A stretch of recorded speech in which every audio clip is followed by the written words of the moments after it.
بسم اللہ الرحمن الرحیم۔ السلام علیکم۔ اہل اسلام پر ضروری ہے مدینے میں رہنے والوں کا احترام کریں، انہیں کسی قسم کی تکلیف نہ دیں۔ اگر کسی نے اہل مدینہ کو تکلیف دی تو سرکار مدینہ ناراض ہو جائیں گے، دنیا اور آخرت برباد ہو جائے گی۔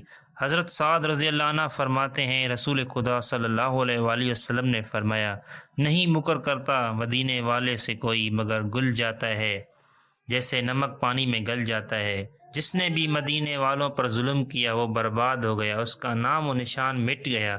یزید نے مدینے والوں پر ظلم کیا تو تباہ و برباد ہو گیا۔ اللہ تعالی ہمیں مدینے والوں کا احترام کرنے کی توفیق عطا فرمائے۔